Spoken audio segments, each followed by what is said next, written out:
الصلاة والسلام علیک یا رسول اللہ وعلی آلک و اصحابک یا حبیب اللہ۔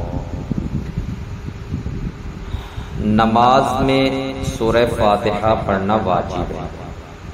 امام اور تنہا نماز پڑھنے والا اپنی زبان سے سورہ فاتحہ پڑھے گا جبکہ مقتدی امام کے پیچھے خاموش رہے گا، اور جہری نماز میں اس کی قراءت بھی سنے گا، اور اس کا یہی عمل پڑھنے کے حکم میں ہے۔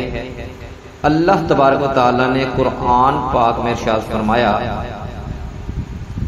کہ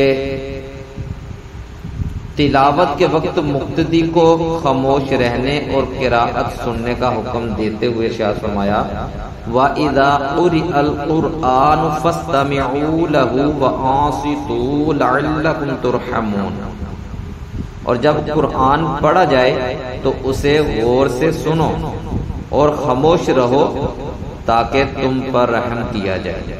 اور حضرت ابو موسیٰ اشعری رضی اللہ تعالی عنہ سے روایت ہے کہ حضور اقدس علیہ السلام نے ارشاد فرمایا جب امام قراءت کرے تو تم خاموش رہو۔